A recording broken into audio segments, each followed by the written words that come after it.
strings once they get a read on the first 10 overs. Absolutely, he's a key player. And the other one, I guess, who we've spoken about a little bit is Chris Lynn. 191 runs against the Brisbane Heat. High score only of 34, which surprises me for a guy who's hit the most sixes in the history of Big Bash cricket with 162. And he's only averaging 17 with a strike rate of 124 against the Heat. Yeah, so...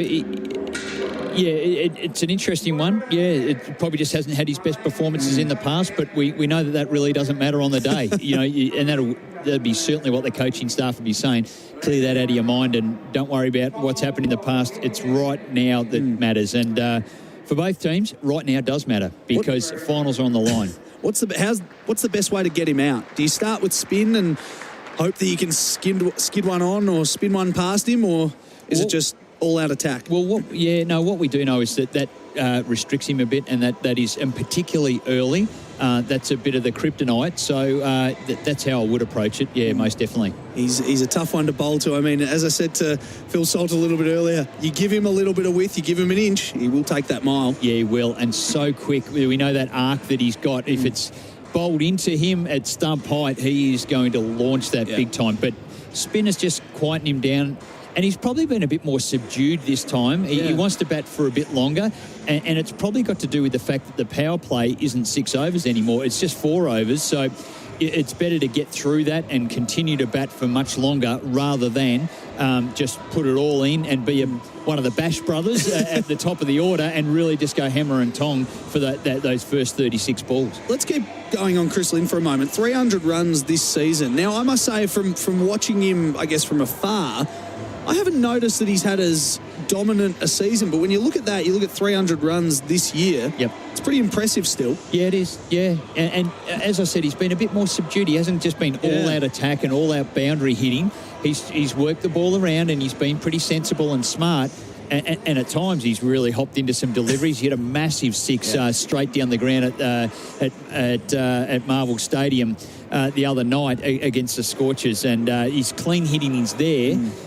But I think sides are probably bowling a bit smarter and they're probably using a bit more spin to him early on. Yeah, they certainly are. And I guess that's 300 runs with missing a couple of games in the middle of that as well with a shoulder injury. So that's quite impressive there. Let's take a quick look at the ladder for the BBL as well before we get stuck into our action. I think we're about 5 or 6 minutes away from things starting up. The Sydney Sixers on top, as we know, 11 matches. They've won 8 and lost 3. They look like the best team, judging by the ladder, obviously, but they look like the best team in the competition. Yeah, most definitely. They are.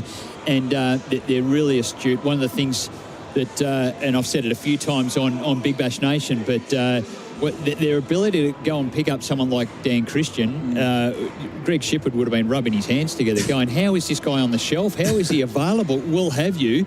And how long do you want? 2 years? Guaranteed. Come in the door. Thank you very much. He's an absolute winner and he's an all-rounder and he gives them strike power hitting in the middle of their innings. He just scored the second fastest 50 in Big Bash history of 15 balls early in the tournament. Then he's gone and batted and won them the game. So he's a finisher as well. That's just with the batting. His bowling is exceptional. He's taking on power surge overs and also bowling exceptionally well. For me, he's just an absolute winner. He's won 9 titles of T20 cricket around the world. So he's a dead set winner. And so he adds real value to their team. And, of course, the names that we've mentioned coming back in there in terms of Sean Abbott as all-round hitting power, Moses Enriques as all-rounder, Greg Shippard loves the all-rounders. Don't worry about that. Big hitting all-rounders, they are in the team. So they certainly are the team to watch. You like the Scorchers, though? Just from afar, I guess, when you look at them, they're back home. They've got everything sort of ticking along. They won't get Cam Green back. He's not going to play for them. He's gone into a bit of a quarantine, maybe have a rest before South Africa. But I think everything, and it's been the same since they started playing in this competition 10 years ago, the Scorchers. They've just been consistent, well coached, they execute their plans well, and I just think that they are the team to watch. Yeah, your plans are right. You look at their bowling lineup: Berendorf, Jai Richardson, the leading wicket taker of the competition, Andrew Tye. Add to that the experience, an all-round experience of Fawad Ahmad as the leg spinner. They've really got it together. They're hoping they'll get Mitch Marsh back. He's a bit of a blow for them out of the bowling, but they hope they can get him back doing some batting. I think bowling's out. He's got a side strain. I don't think that will be available at any stage for the rest of the Big Bash. So they've got all bases covered there, and then their 3 internationals at the top of the order, Livingston, Roy, and then Munro, who's in white-hot form. How good a form can you be in?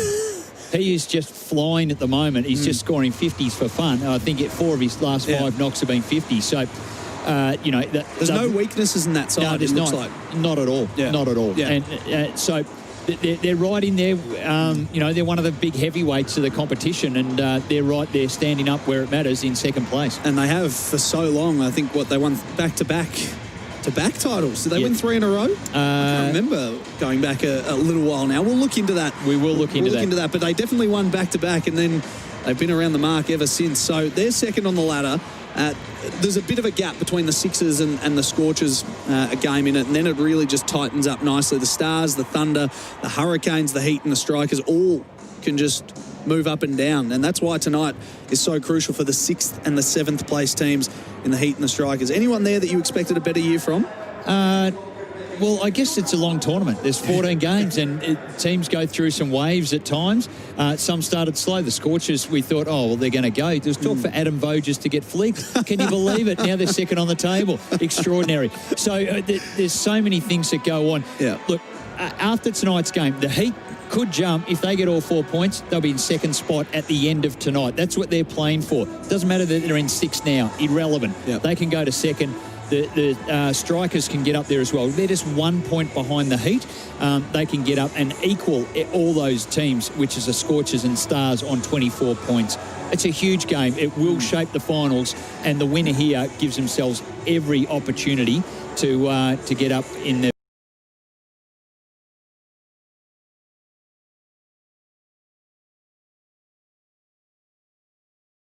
of Australia's Test side. Lewis Gregory, Jimmy Pearson keeps wicket, Jack Wildermuth, Mark Steckety, Xavier Bartlett, Mitchell Swepson, also part of the Australia Test squad, didn't feature in the series, but he is now available to play for the Brisbane Heat, and Morne Morkel, X-Factor subs, James Bazley, Max Bryant, and that is how things look. So, some significant names coming into the action, and some significant outcomes in this game for whoever were to win, and also whoever were to lose, because defeat, well, it wouldn't be terminal, but it would really put aspirations of a playoff place on the brink.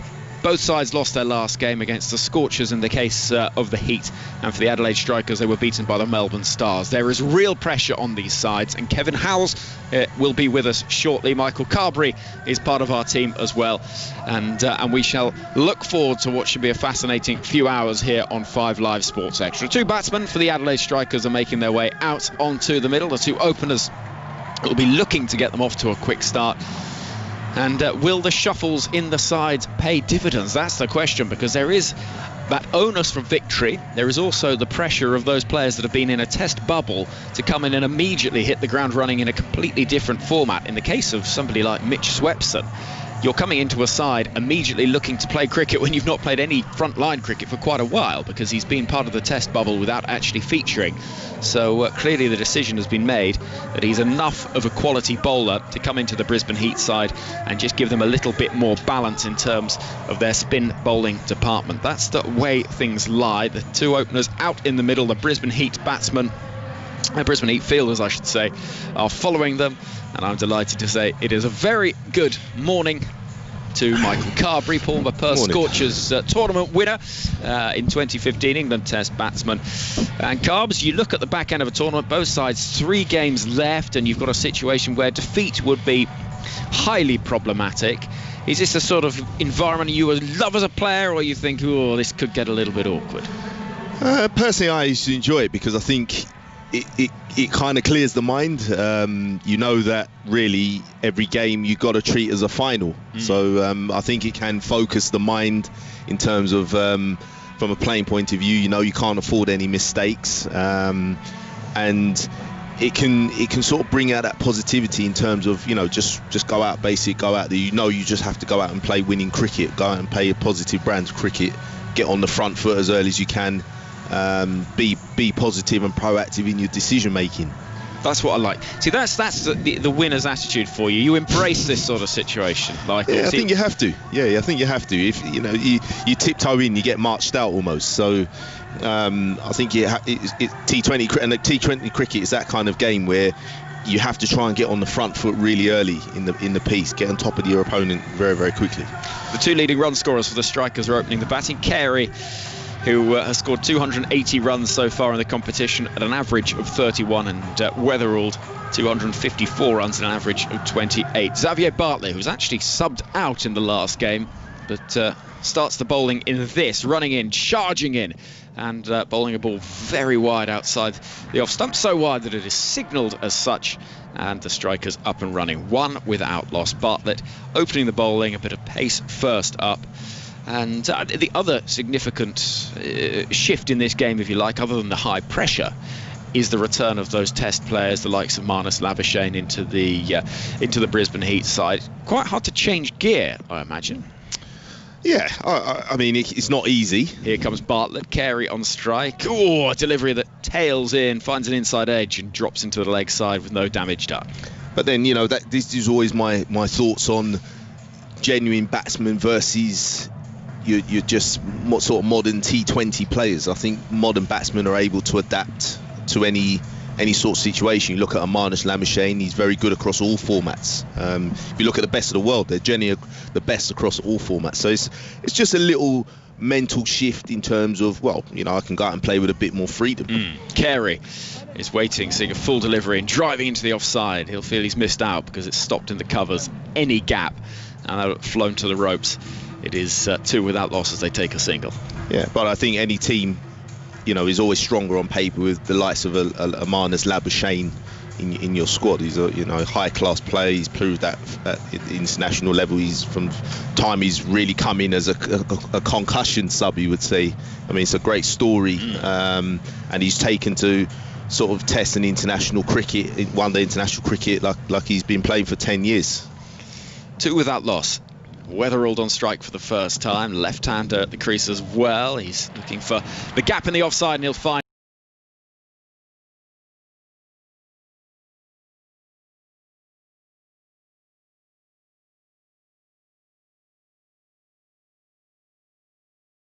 batting. Now, the cricket fanatic in me notices that Jake Weatherald's got a new bat sponsor. Not that the listeners really care about that, but Ton is his new sponsor. Here's Bartlett in again. That one on the off-stump line. Just chopping down on that one through backward point. They'll come through for a single.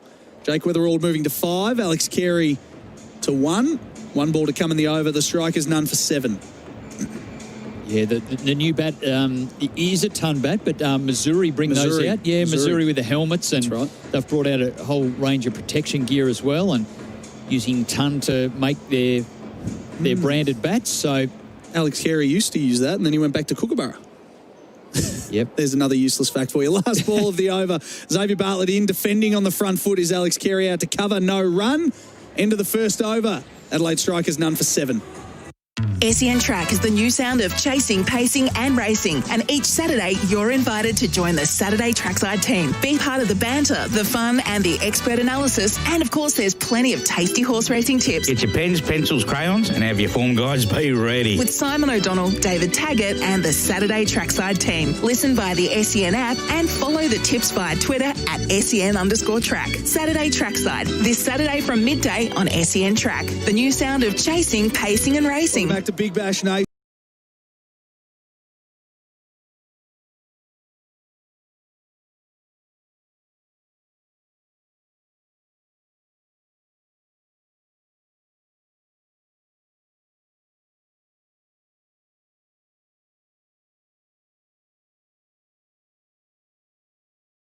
And the grass banks at the far end of the ground, reasonably occupied.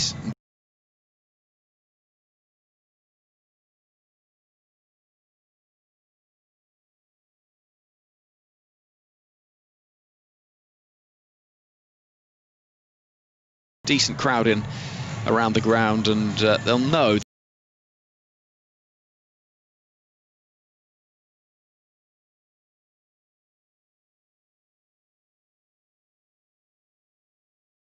have hampered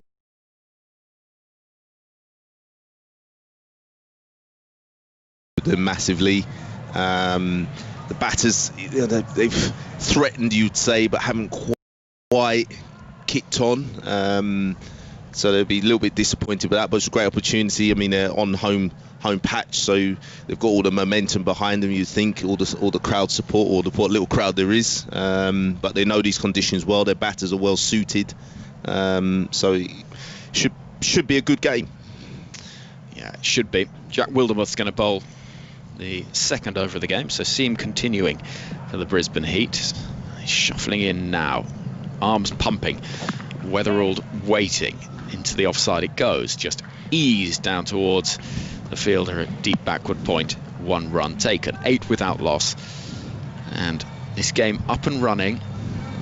Would have been a long wait for these players, knowing that this is, you're as you say, you're getting to almost every game's a final territory for teams that are at the bottom end of the table.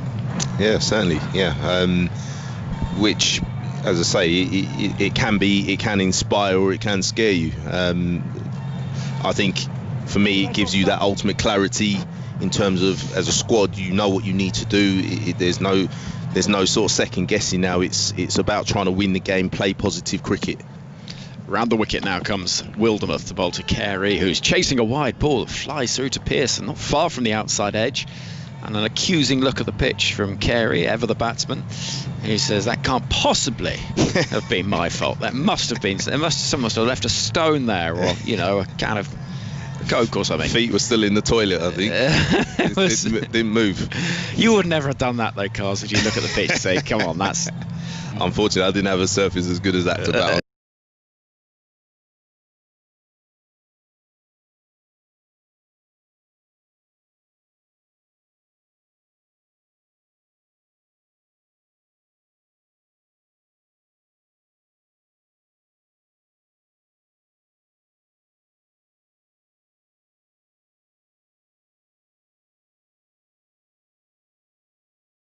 My career, to be honest. Are you saying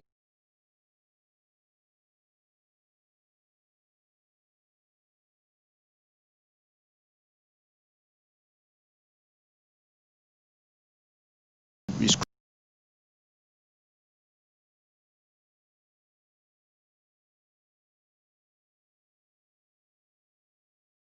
crucial at this stage. Carey, 1 from 5. Wildermuth into and full, driven, nicely driven to.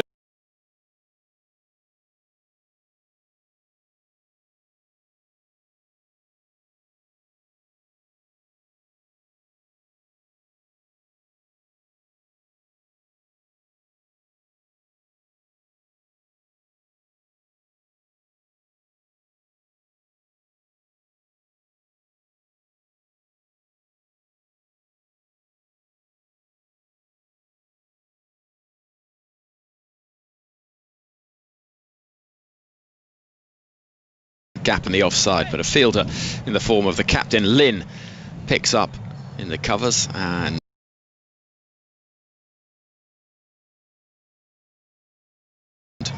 it is a dot ball. And so Weatherall 6, Carey 5, 12 without loss.